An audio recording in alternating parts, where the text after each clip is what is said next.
L'exercice 3. Un pendule est constitué d'une petite bille assimilée à un point matériel placé au point M.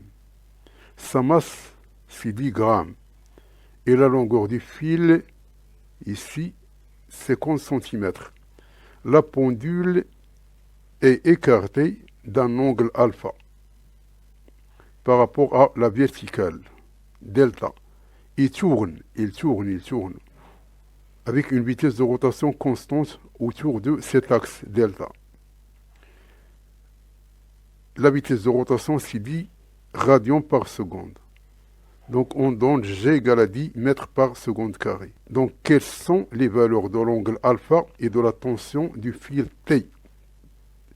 La tension ici est l'angle alpha. La question 28, quelle est la vitesse de rotation minimale à partir de laquelle le pendule commence à s'écarter de l'axe de rotation?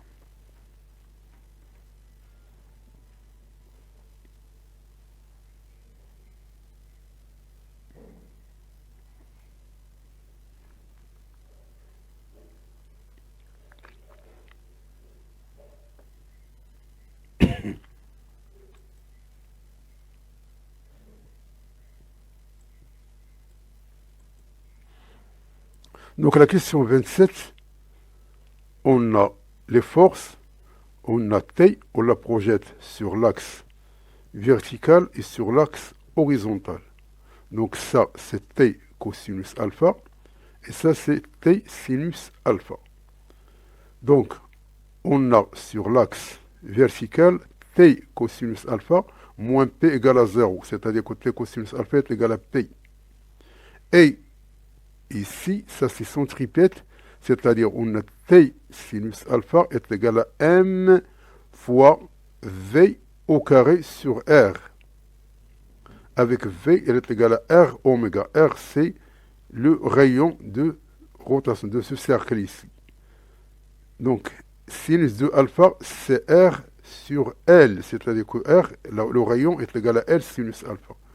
Donc, d'où ici, on a cosinus de alpha est égal à P sur T, et on a ici T sinus alpha est égal à M, on va remplacer V par sa valeur, et on va remplacer R par sa valeur. On va trouver que T sinus alpha est égal à ML sinus alpha oméga carré. Donc, on simplifie par sinus alpha, elle reste T est égal à M oméga carré L.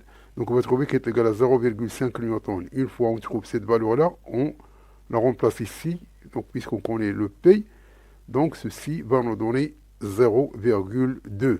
Donc il faut cocher la réponse D qui est la réponse juste.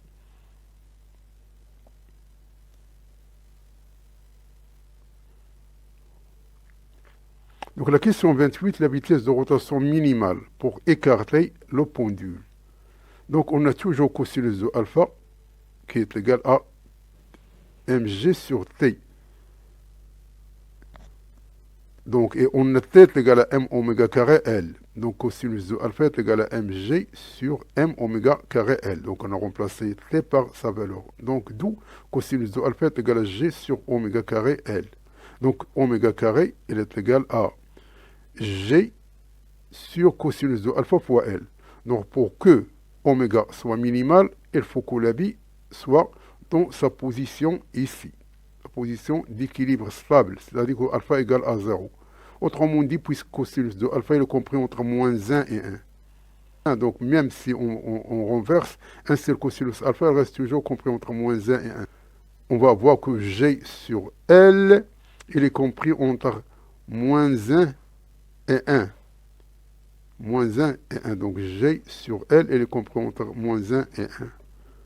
Donc, puisque oméga carré est positif, c'est-à-dire que oméga carré qui est égal à G sur L, donc G sur L est compris entre 0 et 1. Donc, entre 0 et 1, donc la valeur minimale c'est 0.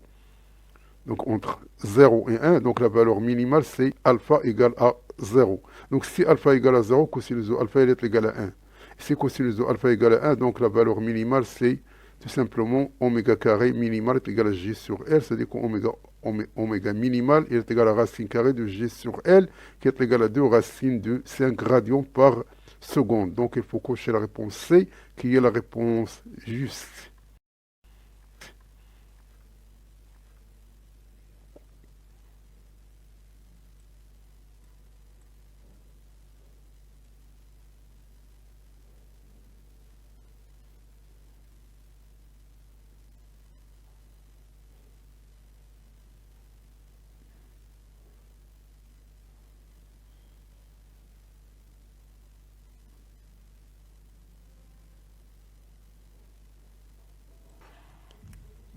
L'exercice numéro 4. On réalise le montage électrique représenté sur la figure 3.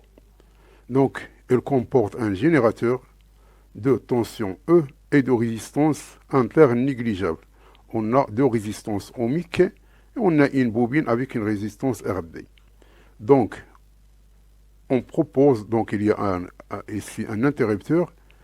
Donc, le système de saisie informatique apporté permet de tracer les courbes C1 et C2. Donc C1, c'est la courbe de cette portion.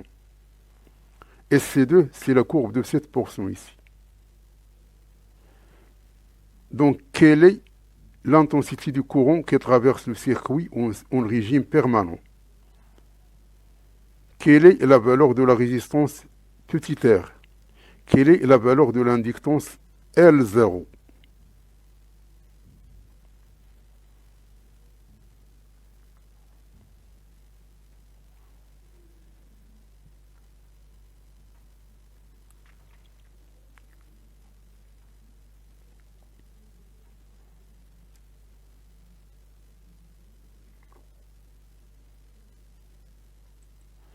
Donc voici le croquis. On a R0, on a RB, on a tension, on a tout ça. Donc l'intensité du courant en régime permanent. Donc en régime permanent, lorsque tu tend vers l'infini, la bobine se comporte comme un simple conducteur ohmique de résistance RB, c'est-à-dire le L s'empare. Donc le courant est établi et constant. Donc d'après la courbe C2, cette partie-là, on lit la tension UBM. Donc la tension UBM, c'est cette distance ici. Donc la tension UBM, c'est cette valeur ici.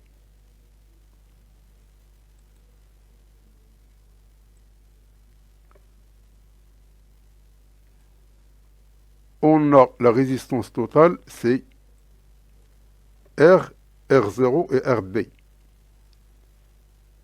Donc, en régime permanent, donc le I, la tension qui traverse le circuit, c'est la tension sur les diverses résistances, c'est-à-dire R total. Donc, d'après cette expression ici, le R, elle est inconnue. On ne connaît pas le R. Le petit r, elle est inconnue. Elle vient pour la question 39. Donc, pour trouver le courant ici, puisque ça, elles sont en série, donc, on va travailler avec la portion UBM. Donc, la portion UBM, c'est la courbe C2. Donc, la courbe C2. Donc, on a la tension au borne de R0, c'est UR0 qui est égal à R0 fois I. Donc, I est égal à UR0 sur R0. Et ici, UR0, et ici, UR0, c'est-à-dire UBM, c'est cette valeur ici. Ça, c'est 5. Et ça, c'est 9. Parce que ça, c'est... Donc, ça, c'est 5. Ça, c'est 10 ici. Donc, ça, c'est 5. Ça, c'est 7,5. Et ça, c'est 10. Donc, ça, c'est 9. Donc, ça, cette valeur, c'est 9 volts.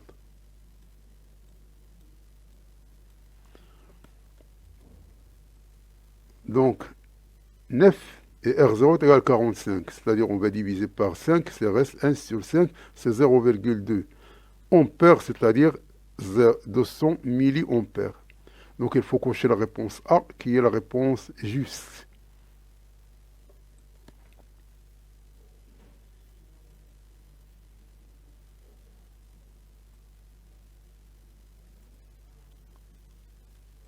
Donc une fois on connaît le I, on peut trouver le petit r ici.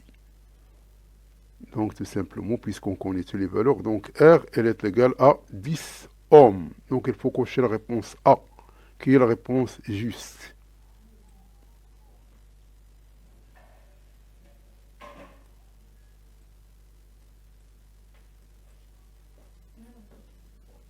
Donc pour trouver L0, il faut trouver le temps du circuit RL. On a taux, il est égal à L0 sur R total, qui est égal à L0 sur R0 plus RD. Donc à partir de la courbe de croissance du courant, on peut déterminer taux graphiquement. Donc à peu près, il est égal à 3 millisecondes, c'est-à-dire après, parce qu'on trace ici la tangente ici. Donc voici la tangente.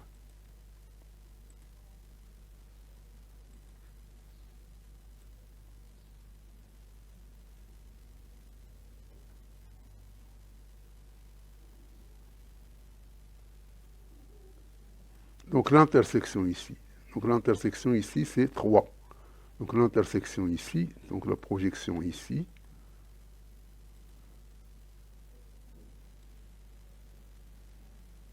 Ça donne 3 millisecondes.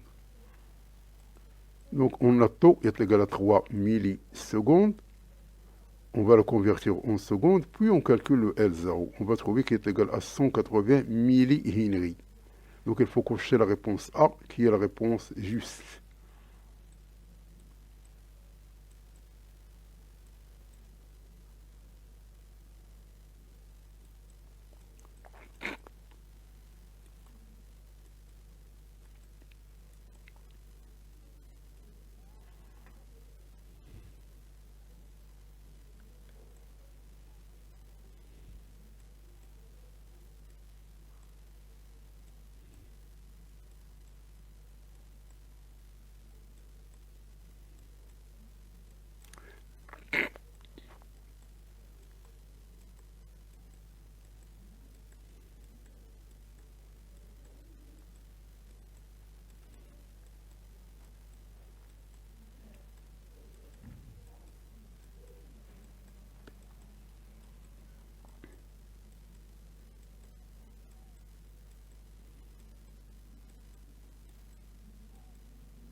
Donc merci d'avoir suivi ce vidéo et à la prochaine pour un nouveau vidéo cordialement.